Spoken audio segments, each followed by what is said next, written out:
حضور فرماتے ہیں وہ جنت کے بالا خانوں میں سیر کرے گا اور رب اسے دیکھ کے مسکرائے گا، رب اسے دیکھ کے مسکرائے گا، اللہ تعالیٰ مسکراتا ہے اسے دیکھ کے۔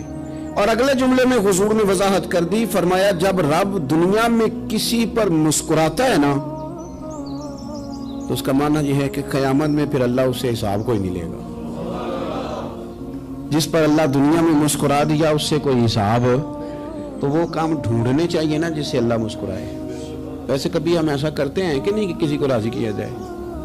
یہ کام ہم کرتے ہیں کہ ہماری کمپنی کا جو سربراہ ہے وہ ہم سے راضی رہے، جس ادارے میں ہم پڑھاتے ہیں اس ادارے کا بڑا ہم سے راضی رہے۔ یہ کرتے ہیں ہم، اس کے لیے کچھ نہ کچھ ہیلے بہانے ہم کرتے ہیں۔ برادری، قبیلہ، علاقہ، بستی، لوگ کسی طریقے سے ہمارے ساتھ مطمئن رہیں، کرتے ہیں نا یہ سارے کام۔ اس میں تھوڑی مشکل بھی ہمیں آتی ہے لیکن کرتے ہیں، کیا کریں۔ گھر میں بھی کئی دفعہ ایسا ماحول بنانا پڑتا ہے۔ چلیں ایک اور میٹھی مثال دیتے ہیں، زیادہ سمجھ میں آئے گی۔ چھوٹا بچہ خوش رہے، آپ اس کے لیے محنت نہیں کرتے؟ وہ چھوٹا ہے، اس کو خوش کرنا فرض ہے ابا پہ، لیکن وہ کہتا ہے کہ میں نے موٹر سائیکل لینا ہے۔ چھوٹا ہے، چلا ہی نہیں پائے گا، تو ابا پھر اسے راضی کرتا ہے، کہتا ہے بیٹے چھوٹا سائیکل لے لے، چل میں تجھے اڑانے والا جہاز لے دیتا ہوں۔ مقصود کیا ہے کہ اس کو ناراض نہیں کرنا، یہ روئے نہ، اس کا دل نہ ٹوٹے۔ یارو سنو نا میں کیا کہہ رہا ہوں، اگر چھوٹے بچے کے لیے وہ چیزیں ڈھونڈتے ہو، میرے ابا جی نا اپنے نواسے کے لیے کھلونا لے کے آئے تو بچہ بڑا ہی کھیلا تو ابا جی کہنے لگے لو پیسے پورے ہو گئے میرے۔ بچے کو پسند بڑا ہے نا، پیسے پورے کر چھڑے نے، دیکھو نا جی کتنا اس کو راضی ہوا ہے۔ تو انسان کیا کرتا ہے کہ کوشش کرتا ہے، چھوٹا بچہ بھی ناراض نہ ہو تو وہ چیزیں وہ ڈھونڈتا ہے کہ اس کو کیا پسند ہے، چاکلیٹ لے جاؤں، فلاں چیز لے جاؤں، آئس کریم لے جاؤں۔ تو ایک بچے کے لیے، گھر کے لیے، سربراہ کے لیے اتنی محنت کرتے ہو تو وہ کام بھی ہمیں ڈھونڈ کے تلاش کرنے چاہیے نا جس سے رب راضی ہوتا ہے، اللہ راضی ہوتا ہے۔ بتاؤں وہ کون کون سے کام ہیں؟ نبی کریم صلی اللہ تعالی علیہ وسلم نے ارشاد فرمایا 3 لوگ ہیں جنہیں دیکھ کے رب مسکراتا ہے۔ یا رسول اللہ صلی اللہ علیہ وسلم وہ کون کون سے؟ تو محبوب فرمانے لگے ایک وہ بندہ ساری مخلوق سوئی ہے، آدھی رات ہے، رات کا پچھلا پہر ہے، اس نے اٹھ کے وضو کر لیا، مصلی پہ کھڑا ہو گیا خدا کی یاد میں، فرمایا اسے دیکھ کے رب مسکراتا ہے جو اس کی شان کے لائق ہے۔ مسکراتا ہے اللہ۔ یہ تو سونے کا ٹائم تھا، یہ تو گہری نیند آنے کا وقت تھا، رات کا پچھلا پہر۔ رات پوے تے بے درداں نو نیند پیاری آوے تے درد منداں نو یاد سجن دی ستیاں وی آن جگاوے۔ اور ساون کی کالی راتوں میں جب بوندا باندی ہوتی ہے، وہ راتوں کو اٹھ روتے ہیں جب خلقت ساری سوتی ہے۔ اللہ مسکراتا ہے۔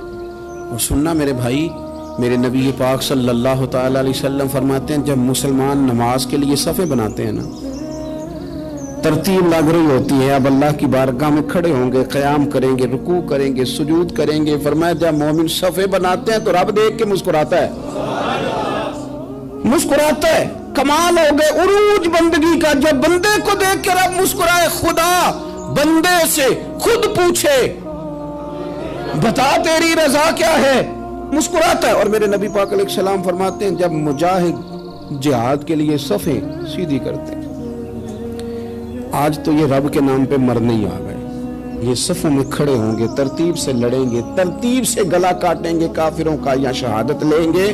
فرمایا جب جہاد کے لوگ صفیں بناتے ہیں تو رب انہیں دیکھ کے مسکراتا ہے۔ کتنے نصیبوں والا وہ بندہ ہے جسے دیکھ کے مسکرا دیا۔ اور یار کبھی تیرا بیٹا تیرے سامنے مسکرائے نا چھوٹا، تو تیرا دل باغ باغ ہو جاتا ہے۔ تیری ماں بیمار کسی ایک دن صحیح طرح ہنس پڑے تو طبیعت خوش ہو جاتی۔ مجھے بتاؤ نا جس کا رب بھی اسے دیکھ کے ہنس پڑے، جو اس کی شان کے لائق ہے، کیا اس بندے کے نصیبیں ہیں، کیا اس کے مقدر ہیں۔